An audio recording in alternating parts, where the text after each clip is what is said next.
What's going on, guys? King Raven here, coming at you with another video today. So today I want to do a little video talking about knife steels. Now, I'm no metallurgist, I'm no expert or anything like that. I'm a collector and I'm a user, so I'm going to be talking about knife steels on a very simple level. I'm going to show examples of the knife with the knife steel and just give a little bit of thoughts and opinions and stuff like that. So I have each knife steel that is in my personal collection representative on the table today. So there'll be a wide variety of knives. So it'll just sort of give you an idea of what you're looking at with different knife steels and stuff like that. Before we get into the knife steel video, let's do a quick wrist check. This is the Spyderco Croft with the red bezel, black dial, gilt indice and hands. I love it. On a strap code bracelet. This comes on a leather strap. Not big on straps, so I put it on this strap code bracelet. It wears excellent. Love this watch. Small seconds hand, real neat. So let's flip this camera around and take a look at knives in different knife steels and sort of just talk about it. Okay guys, so this is knives from my personal collection. Now this is not all the knives in my personal collection, but this table here, each one of these knives is in a different knife steel, okay? So, as you can tell, I am not loyal to like only one type of knife steel. I think knife steels hold their place all across the spectrum, okay? So, we're going to talk about a little bit of each, and like I said, I'm no steel expert. I'm not a metallurgist. I'm not anything like that. And I am a double amputee, so my use is going to be your EDC. Opening packages, opening boxes, cardboard, food prep, the little dangly strings that hang off of your clothes. Any type of thing that you might need to grab a knife and use around the house, that's my experience. That's what I do. I don't beat on my knives, so I'm not coming at it with this can hold up to this or that and everything. I'm coming at it just from the use of a very EDC oriented, just your everyday carrying task and uses. So let's talk about these knives and the steels that they are. Now, let's start down here. This is the Spyderco Tuff. This is in crew wear. Now, crew wear is a very tough steel, okay? It's meant to be used and do a lot of heavy work. I'll never put this knife through all of its capabilities. That's just beyond me, but I'm also a knife collector, so I like having this into my collection, and crew wear is a great steel. This just cuts, it lasts, it's tough, it's sharp, so crew wear is a great steel. Likewise, everything that I just said about crew wear, I can say about this Spyderco Shaman in Rex 45. Rex 45 is an outstanding steel. It will patina, so it's not completely stainless or anything like that, but it is a great steel. It's tough, it's sharp, it holds an edge.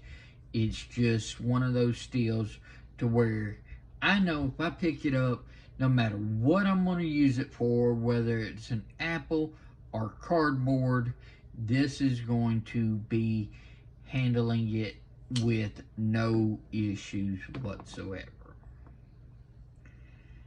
Now this big boy right here, this is the Spyderco Manix 2XL, But this is the representation on this board for Cpm S90v. Cpm S90v is an oldie but a goodie steel, okay? It's been around a while. It's a great steel. It does stuff well, okay? Edge retention, yeah. Toughness, yeah. It's not the easiest to sharpen, but it's not the worst to sharpen. I know this has been overshadowed by S35VN and then S45VN and stuff like that, but S30V is a great steel. I have no issues with it, and it just has performed, and I've been using S30V for years. Speaking of one of those new ones that it's been overshadowed by, this is a Spartan Harzy folder by Spartan Blades. This is in S45VN. This is the very first knife that I've gotten in S45VN, and it's been outstanding, okay?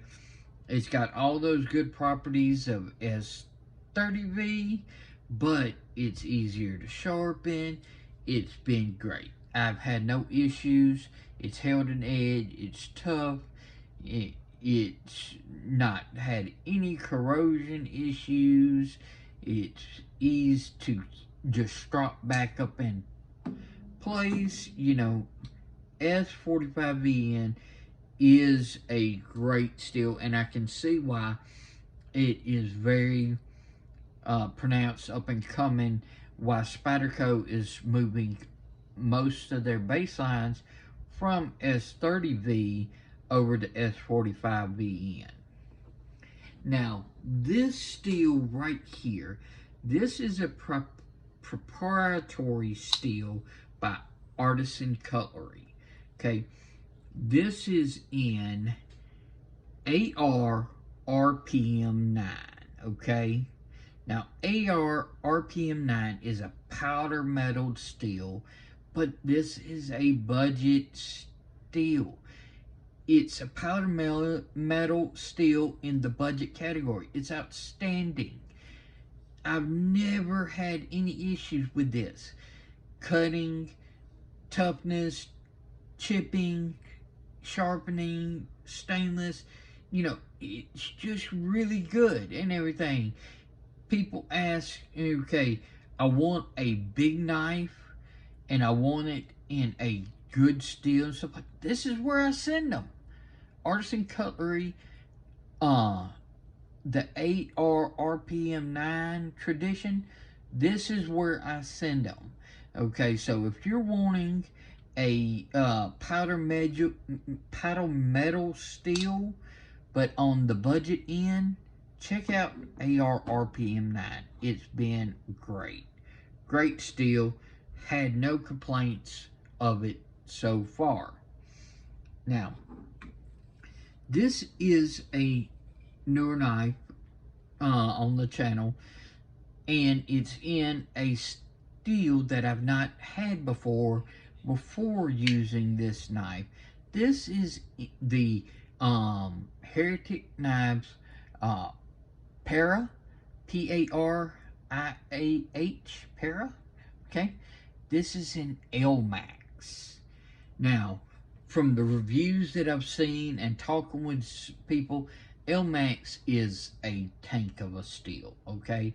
So far, it's been excellent, but I have not had enough use of LMAX to say yes or no, but so far, I can see why people said that it's excellent, because this thing is excellent, and I'm not just meaning the knife, I'm meaning the steel too.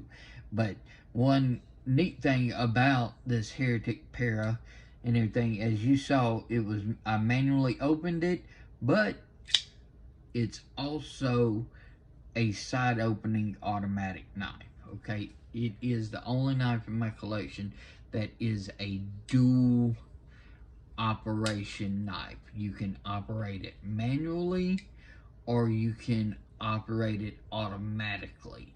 So that's really neat. really look forward to putting this through the paces and doing a full review on this knife. Okay. Next up is the Hinder XM18 3.5 inch non-flipper Spanto, but this is representing M390. Now, M390 is probably one of the most popular steels out there right now. You see it on a lot of higher end knives. It's a great steel. It holds an edge for a very good time. I have no complaints with M390. Yeah, is it the absolute be-all, end-all steels and everything? Probably not and everything, but it's really, really good, okay? I have no problems with M390. M390, 20CV and 204P are basically chemically the same type of steel. They're just made by different manufacturers, okay? M390 is this one. I've got a 20CV represented on this table. We'll get to that in a minute. I don't have any 204P, but I know it's the exact same as M390 and 20CV, okay? So M390, great steel. I know it's shaking in its boots a little bit because of Magna Cut coming up, but I think we're going to see M390 around for a very long time, just like we have seen other steels that we'll get to in just a moment. Okay, now this knife is the Spartan Blades Astor, but this is in one of my all-time favorite steels for EDC. This is in Cts Xhp. I have been using Cts Xhp for years and years and years. Cold Steel used to make just about all of their knives in XHP, okay? Then they went away and switched over to other steels and stuff like that. But I had a lot of Cold Steel XHPs. I've got several knives that are in XHP steel, and this is one of them. XHP is one of those EDC steels that's just good at just about everything. Good toughness, good edge retention, good corrosion, good ease of sharpening. It's just good. It's not the best at any of them, but it's very good at all of them. Love XHP, okay? Now, this is the Pair 3, but this is my representation of Maximum. Maximum is an edge-holding beast. It is not stainless.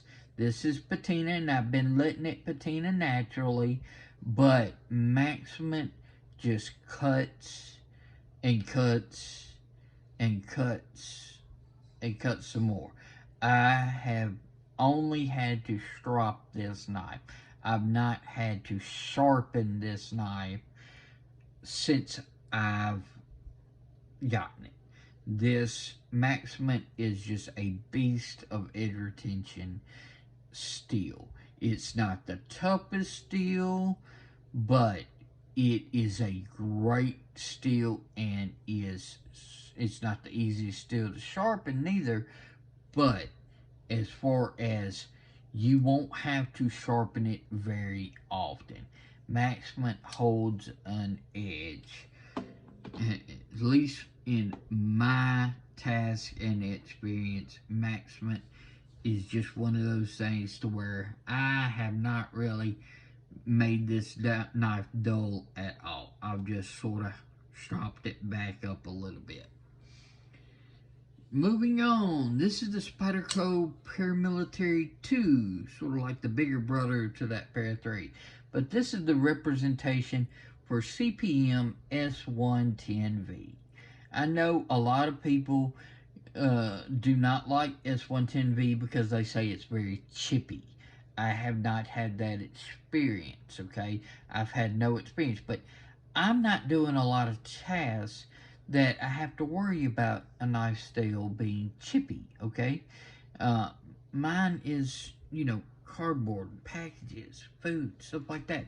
I'm not really putting it through hard materials as far as that would chip out a blade. So, I know cardboard can, but I've not had that issue, okay? And I love this knife. That's one reason why I put it on the Flitanium. I chose this PM2 blade steel for the Flitanium upgrade is because I love to use this steel. This cuts. It holds an edge outstandingly. Okay, it just cuts. It's like max cement as far as it's got super high edge retention. S110V is a very steel that it just is really, really good as far as that category. It's one of those to where it's really high up there on that, but then it's nowhere near as on some of the other aspects of the spectrum, like your toughness and ease of sharpening. Okay, moving on. This is the Spyderco Smock. It's wearing a pair of RIP Tactical Garage scales, or RTG scales in Dragon's Blood micarta, but this represents Cpm M4. I could have chose several different knives in M4 because I have lots of knives in M4. It is a very good steel. It's very tough. It holds a good edge.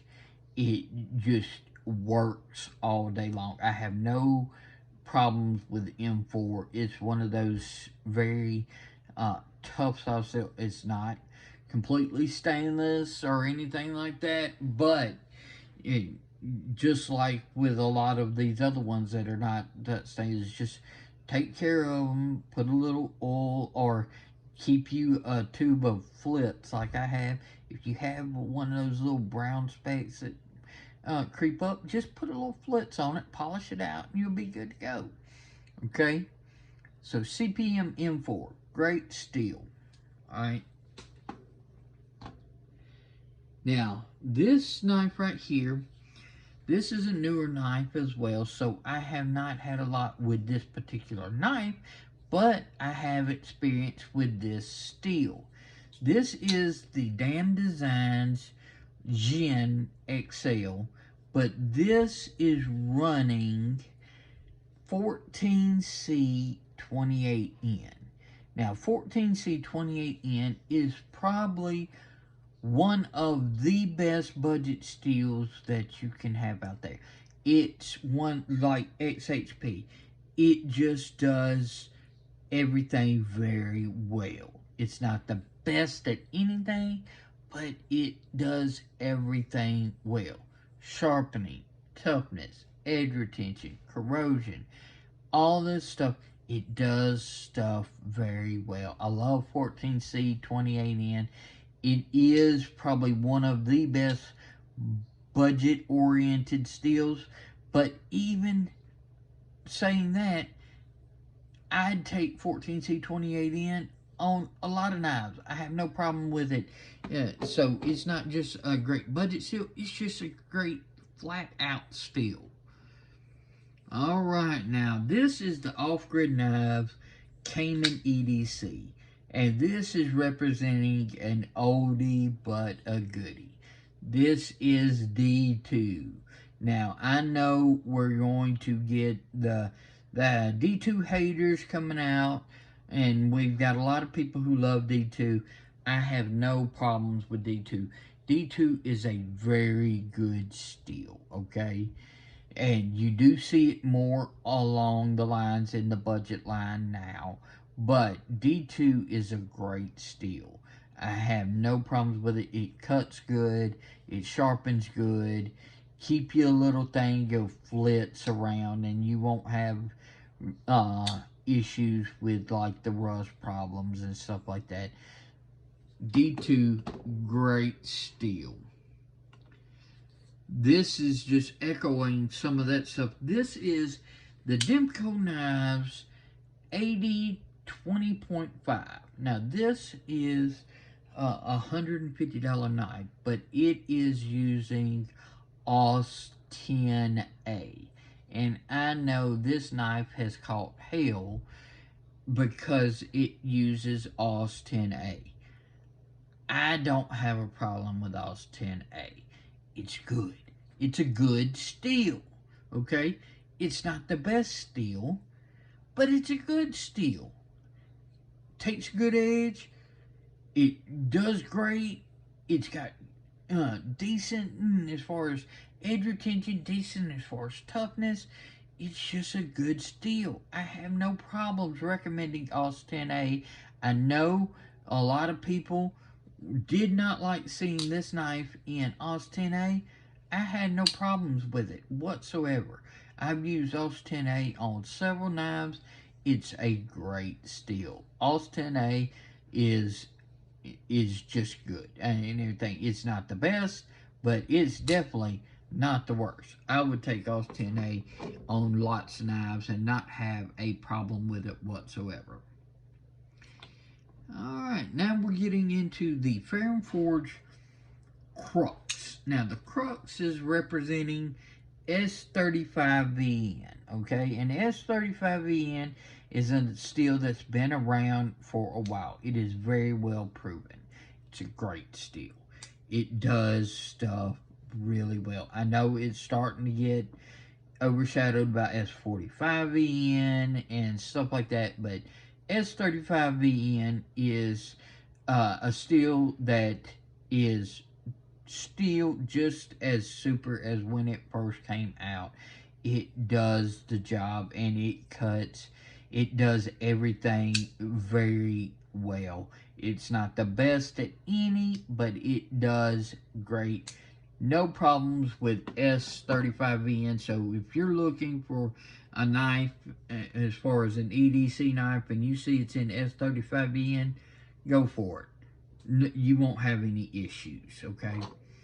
Now, this knife right here is the Honey Badger medium-size Warren Cleaver. Now, the Honey Badger, this Honey Badger is holding the most budget-oriented steel that you'll see on this table.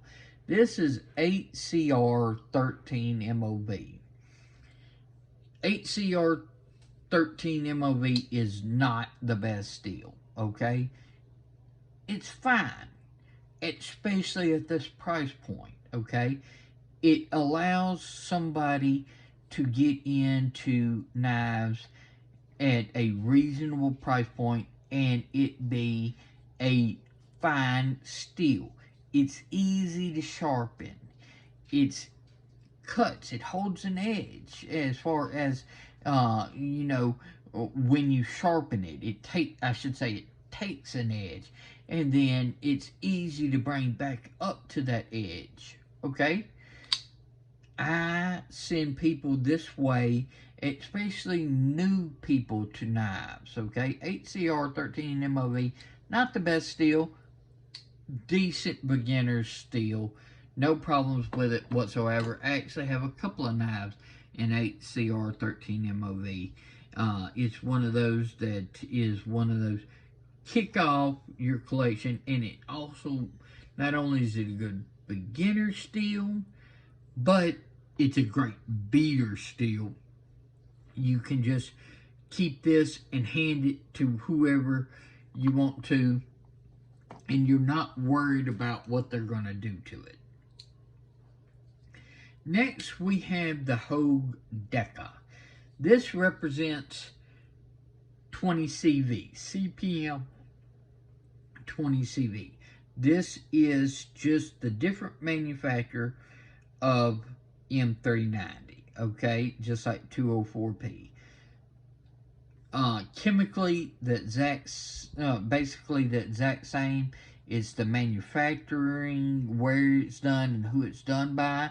That's different between your 20CV and your M390 and your 204P. I don't have 204P, but I have several knives in 20CV and M390. It's a great steel. Everything I said about M390 you can echo with 20CV. It's a very, very good steel. Now this is another good sort of, it's in the budget steel category, but it's a very good budget steel. Okay, this is the Artisan Cutlery Biome slip joint, but this is in 12C 27N. Sort of like 14C 28N. This is like right below it, okay? This is a good steel. This is the knife that I keep in my little pocket organizer because it's so thin. So I always have this little slip joint on me, okay? It rides around in my wheelchair, in my organizer, with me every day, day in, day out. So if I don't have one of the knives that I'm carrying for today on me, I flip out that organizer and I flip out this Biome. It's great. It cuts, it holds a good edge, it's easy to strap back. It is just a great low budget steel. Alright, we're almost there. Okay, let's go right here. This is the Off-Grid Knives Grayscape. Now, this represents two things. This is representing Damascus, yes, but Damascus can be made from lots of different steels. This is VG10. VG10 is another old school steel. You don't see it being used near as much as it used to be, okay? VG10 is a good steel, just like D2. I know you've got people who hate on VG10 and hate on D2, but it's a good steel. It does a very good job. This happens to be 71 layers of VG10 Damascus, and it's a beautiful knife, and it holds a wicked sharp edge, and it is a very good. I have no problems with VG10, and it does everything that I need in an EDC knife. So VG10 is still a good steel. This is the Ferrum Forge Stinger Nitro V, okay? This is the Stinger in Nitro V. This is a budget steel, but it's got a heavy blast of nitrogen. So it really boosts some of its properties. I love this knife. This is what I call my bug out killer. I don't have a bug out yet. I need to get one for the channel. And the reason why I don't have one is because I've had the Stinger. I actually have two Stingers. I've had 3 Stingers, but I gifted one of my Stingers off. Okay, this knife and this Hogue Deca, they're right there in that bug out size category, and these are just outstanding. So Nitro V is a great steel. I have been using these Stingers, cutting stuff. It holds an edge, it takes an edge. Great steel, no problems with it at all. Moving on, this is the Finch Knives model 1929. This is representing 154 cm, and 154 cm is a great steel, okay? Really good steel. It's with that XHP range. It's with any of those overall all-around steel, S35VN, stuff like that, okay? Oh, 154 cm is a great steel. I know it's not been as fashionable as other steels here of late, but I have no problem. It holds a good edge. It takes a good edge. 154 cm is one of the best steels out there, and I love it. I've got several knives in 154 cm. All of my Finch knives are in 154 cm. This is my Spyderco Little Native. This is representing Cpm S90v. Now, S90v is sort of like right below that S110v, okay? So it doesn't have quite the edge retention, but it's an edge retention beast, okay? This is a great steel for this small knife, in my opinion, because you're using this for those small tasks. You're not beating on this knife. I know the people do beat on little natives, but this is more made for those EDC tasks, and S90V is a great steel for that. Matter of fact, this is one of my smallest knives, and it's in S90V. One of my largest knives is my Medford DP187, and it's in S90V. Okay, so it can span the gamut between little knives all the way to big knives. Now, wrapping this up, this is the Fair and Forge Mini Archbishop. Now, you can get the Mini Archbishop in Nitro V now, but this is one of the newer, one of the older of the Mini Archbishops, and it's in 9Cr13 Mov. So it's a very good step up from your 8Cr13 Mov. 9Cr13 Mov is a good steel. It's not as good as Nitro V in my opinion, but it is definitely a huge step up from this. This is a great budget steel. It's right there with like the 12C28N as far as all the performance that it's done for me in my task. I still think I would probably prefer 12C over the 9Cr, but it's right there. You're splitting hairs. This has been an excellent knife. Okay, so I keep this Mini Archbishop because it does represent that other steel when I have other ones in Nitro V. But I still love the Fair and Forge, so I wouldn't mind getting a Mini Archbishop in Nitro V. Let's flip this camera around and wrap up this video. Okay guys, so I know this was a longer video because we talked about lots of different knife steels. Okay, but I wanted to do one because I haven't done one about knife steels, so I hope you enjoyed it. If you've got any questions about any of the knife steels, let me know. If I don't know the answer, I'll try to find the answer for you and everything, and I'll give you my honest opinion about any one of these knife steels or about any one of these knives altogether. So just ask away in the comments. I'm going to link a video that I think you might enjoy, as well as there'll be a Shield Arms watermark.